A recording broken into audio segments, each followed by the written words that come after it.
This is Synthesis TV, keeping you on the edge of technology and business. The challenge of doing it right. How do you build it right?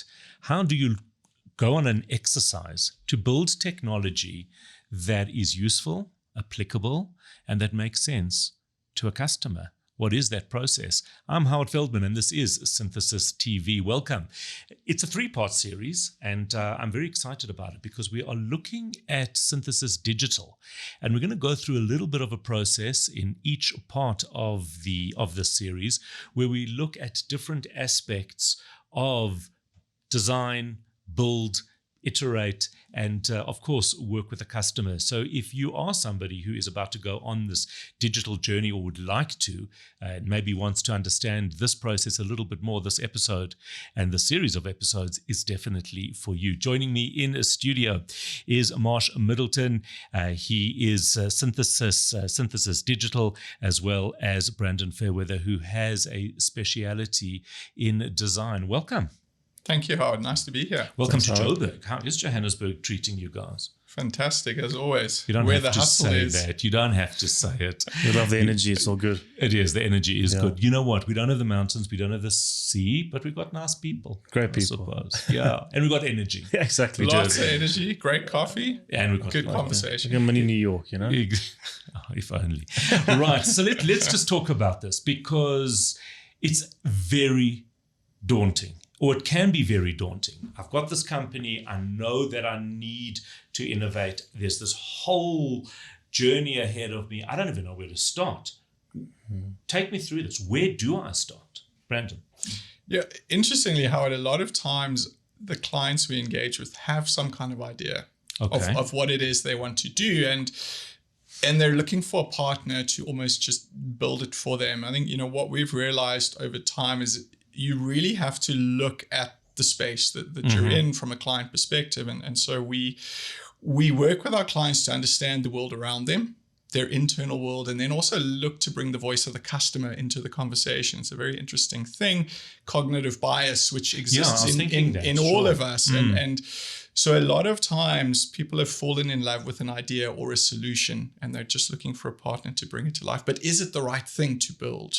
And that's really where we come in as an organization and say, let us help you. Let's look at it from a number of different angles, and let's really bring the voice of the customer to the fore as well, and bring that set of needs into an equation where we look at it from a business goals, technology, and customer needs perspective to really identify the correct problems that we want to try and solve.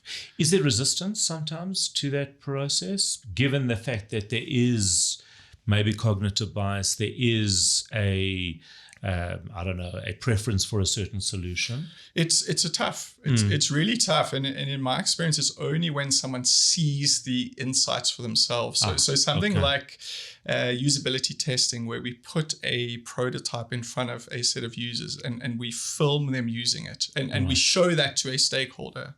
Yes. It's such an enlightening moment. It's an aha moment. And it's only almost through the experiencing of it that we see the lights come on. So it's a challenging conversation always to say to someone, how well do you really understand your customers? And have you asked them? Have you spoken to them truly? And that's what we try to do.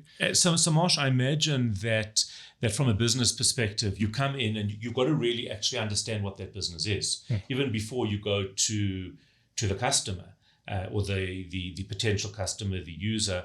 Get under the hood of that business, understand commercially what it's about in order to offer the best value. How exactly? I think the most value added is if you understand a market. We call it market intelligence. So now we can either gain that from the customers themselves or our experience or what the market research is saying. And one of my love is to understand the trends, the deep domain, vertical knowledge, etc. So we can go to a client and say, listen, we want to add some serious business value here. Technology is one thing, design is one thing, but understanding of the business value is supremely important for us. And I think our team are very well skilled. Now, in particular with the blending and the new launch of Synthesis Digital, the capabilities in terms of design and research and technology, plus the broader synthesis, cloud, intelligent data aspects, all these elements now allow us to have a finger on the pulse of what's happening.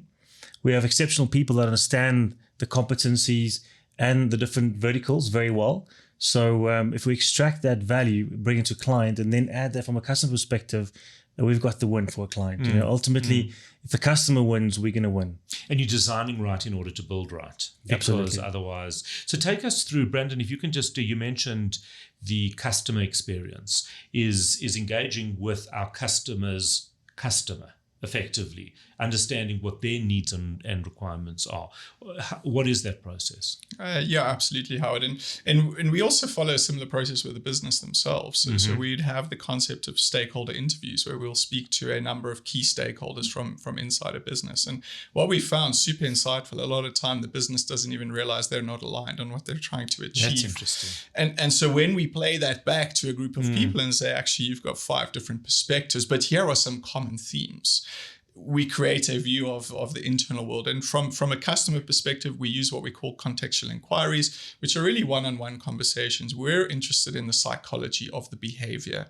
Right. So it's not about quantitative. It's not about surveys or hundreds and thousands of numbers. It's about understanding psychology and behavior, what drives human behavior. What is the set of needs that you have? And if we can solve for that set of needs, you're going to feel really satisfied as a customer. That's what we want to get to the heart of. And we surface those as well.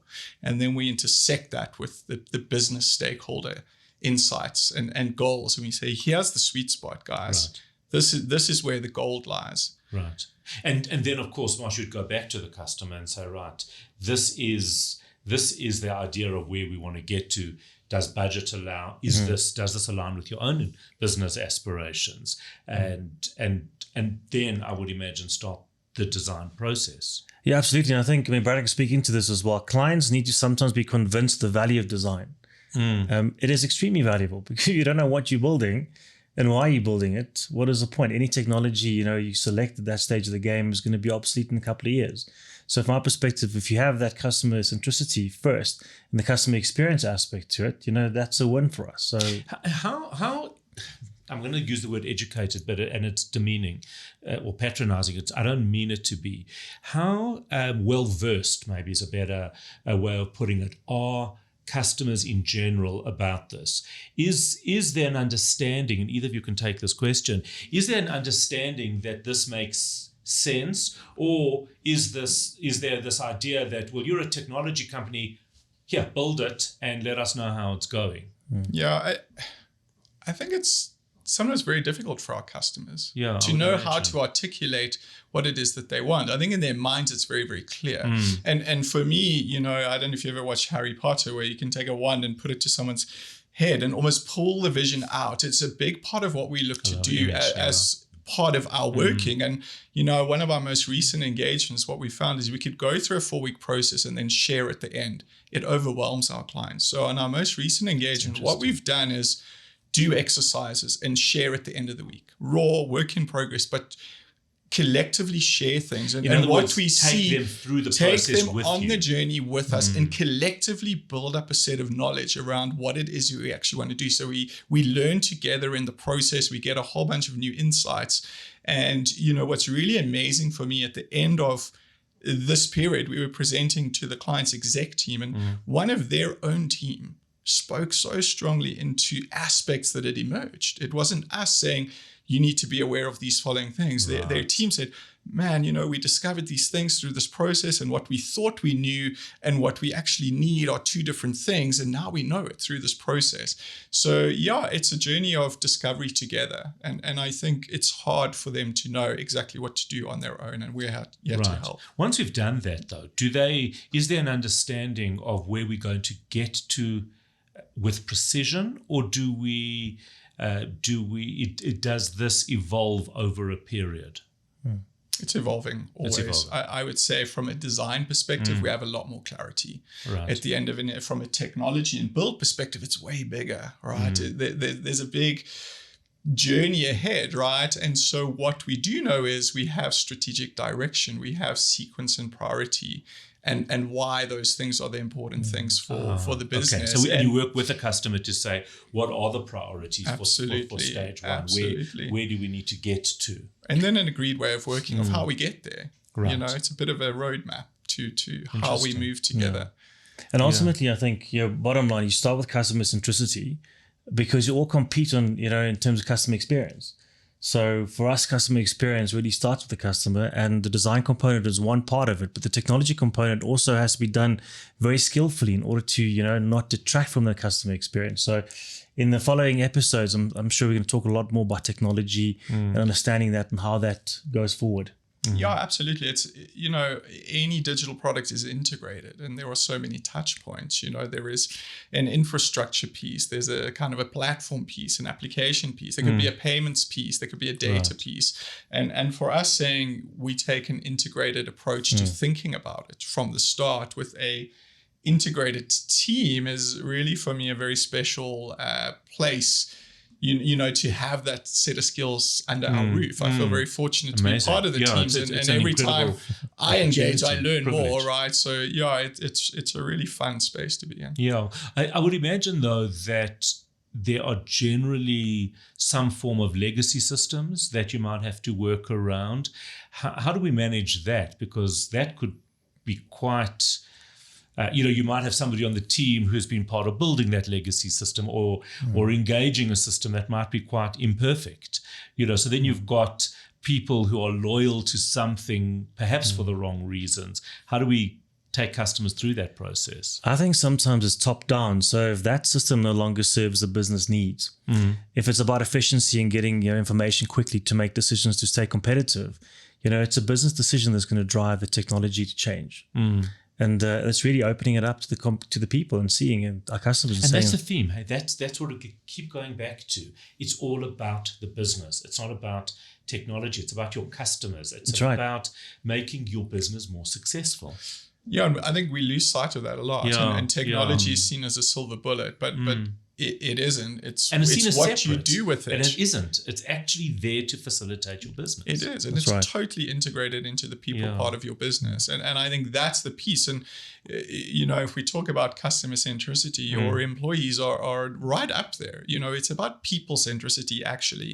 And understanding what their needs are, and how their worlds will be affected. How will their lives be different tomorrow to what it is today? And technology has to enable that. I mean, we love technology, from a digital perspective. Right. And the only thing with technology, unfortunately, is that it's not what you choose, it's how you implement it. So unless you have expert builders and craftsmen, like we have engineers on our teams, it's going to fall flat. It's going to detract from the customer experience and the business value ultimately. So that's super important to us as well. And it's about building it right, isn't it? Right, not just building it right, but actually building the right thing. Absolutely. Discover what the right thing is first. And I think there's, going back to the very first point around, the IKEA effect, which is, falling in love with something we feel ownership of or part of, and being solution-led leads to, beautiful products that nobody uses. But really falling in love with problems and actually being open to other input and seeing that actually, maybe it's not this. Maybe what we should be thinking about is this. And then being really creative around how we can solve that set of needs is what leads to products with utility, what leads to products that change business value, change brands, disrupt markets. That's where the magic is. And what a privilege to be part of this. From the beginning, it's this incredibly creative business process that utilizes technology to further the goals of the business. Yeah, and that's where the tension sits, because the pressure is going. Absolutely. Get going. I know what I want. I know what I need. Why are we wasting our time talking to customers? We know our customers, but maybe you don't. Exactly. And I think, or maybe you could know them better. Yeah, you raised the point. Is it an easy conversation? A lot of, it isn't the easiest. Conversation. Well, no good ones are, I don't think. But that is where we leave this part of it.